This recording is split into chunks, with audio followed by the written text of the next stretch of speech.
So, 2015, I was doing the guinea pigs. 2016.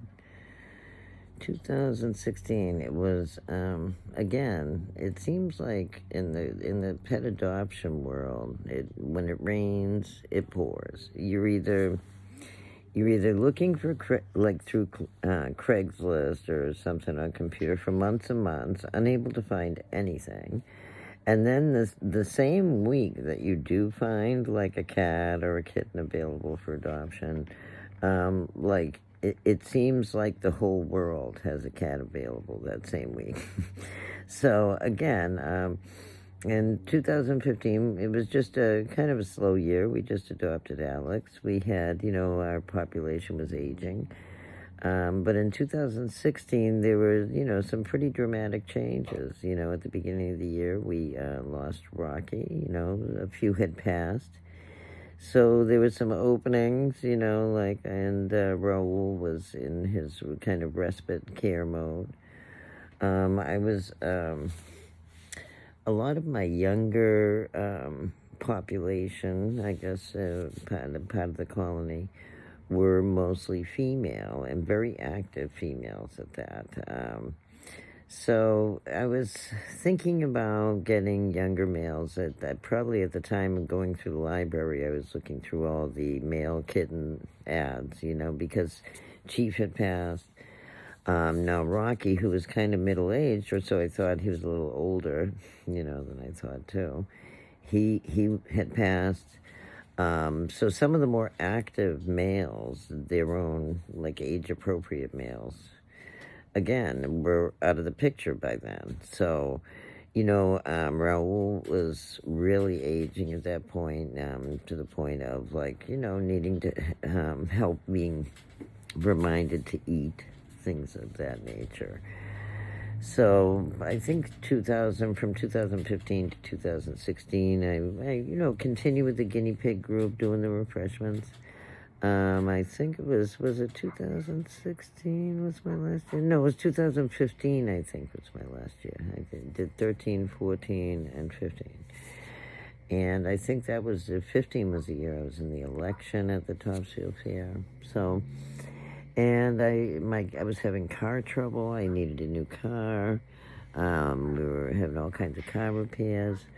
I was having job trouble as a result of the car trouble, so from late 2015. And then I was having all kinds of respite care issues, like, the cats, some of the cats that were like 13, 14 years old when I adopted them in 2013 were then, in 2016, like 16, 17, 18 years old. And it's tough when they all get old at once. It's really, you only think you have a lot of cats, and then 3 or 4 of them pass away within a year or two time span, and all of a sudden you're left with mostly seniors and 2 younger females kind of playing to themselves again.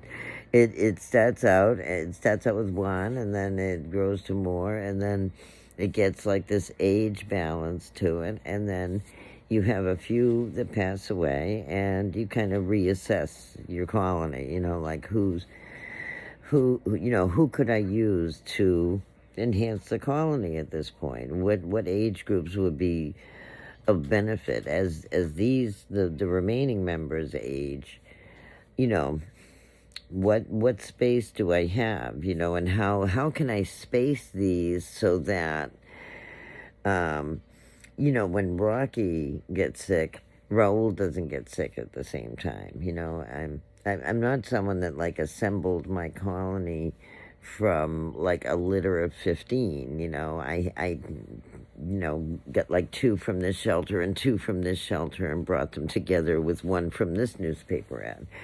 So at that point, my age groups were kind of mixed, and it was getting very tiresome, with the respite care. I had to kind of think in my head the same way I would plan a guinea pig breeding schedule for the fair. There's no sense in having all these all these babies around when there's no spring show. When you do the fairs and things like that, the 4-H fairs, you learn these things over time when you get a husbandry interest like that. And so my cat adoption, even though I wasn't breeding cats at that point, I was just adopting them, but I was trying to like plan for that in a similar fashion, the same way I plan my vaccines. I tried to plan my colony around different age groups that could, keep the other age groups active, interested, that would be healthy for them, that they would get along, socialize well. But also I was thinking long-term colony management that, these cats, I can't have them all aging at once. I can't have them all, coming due for vaccines at once.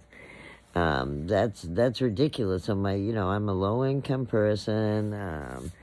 I tend to like penny pinch and get the most out of my vaccine dollar that I can. Like, if I can find a $10 in-state 3-year rabies vaccine with a free distemper coupon, I will. I will go to that store, to that clinic. That's how I managed on a low income, although she's managed all those cats. So, yeah, I tried to plan my adoptions that way, too. I had, Raoul was still very, very ill and older. And I was looking into, again, Petco, because I had, great success with adopting Alex the previous year. And wouldn't you know it, the same year I adopt at Petco, I'm looking into Zippy and Zinger and Zelda. It's another one of those turbulent years when Rocky passes, Raoul's about to pass. I adopt Zippy and Zinger. I had just answered an ad in the newspaper for Gary and Puka. I had an appointment at my veterinarian that year. And there was an ad on my veterinarian's office. And it was for 2 seniors. So even though I had seniors, they were 12 years old. And it was just one of those stories, So that year, when was it? 2016, we had Gary and Puka, Boo Boo and Moochie came, Zippy Zinger came, and the last was Zelda. And Zelda's another story. So let's see. I was supposed to be covering Gary. And this one, Gary. Puka has since passed away. Puka was much older than I thought. And Gary was a cat that I had adopted that year. And I had taken him in. Beautiful Maine coon. Just adored him. Had trouble with the woman in the newspaper, not saying, well, it was weird because one, Puka had paperwork. Gary had this kind of like Xerox sheet of paper that said spay. No, not spay, neuter, excuse me. And when I brought Gary to my veterinarian down in Westport, this is when I ran across the other ad for Boo Boo. I'll cover that in the other one. When I brought Gary in for an exam, my veterinarian did not confirm his neuter. See, I didn't, he said, he looked skeptical when he did it. He didn't say for sure that he'd have to look, like he'd have to really examine and get another veterinarian to like confirm it or something.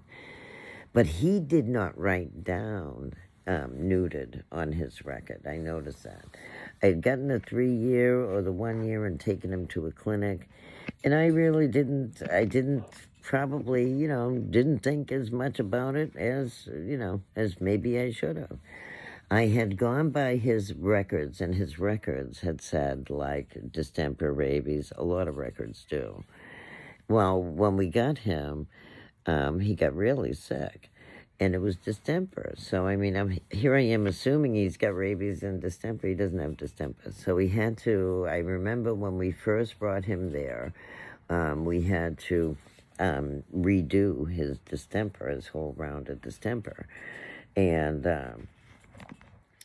so, he's a great cat, Maine coon, bites. I'm very worried about biting. And he ends up being what I suspect is the father of Madeline's kittens, amazingly.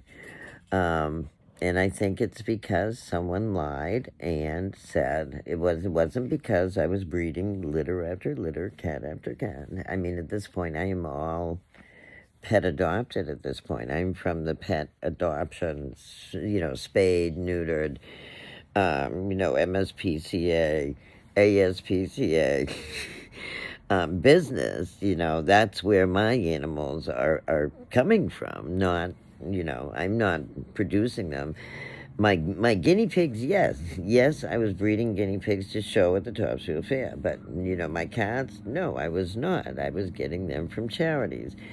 Some more charitable than others, and some just giving you a fake piece of paper that says spay neuter on them. So, that's how I believe Madeline eventually ended up pregnant, and I do not blame Gary at all. God love you at your age. I'm amazed. I'd have to pat him on the back for that, because he's a gorgeous boy. And Madeline, I don't blame you at all. I understand, because Gary's a very nice man. And, she knows, they know they have my approval. And really, I think they are catching hell. And they probably know they are catching hell, because some human lied about something they shouldn't have, and it is not your fault at all. I love you, Gary, Papa Gary.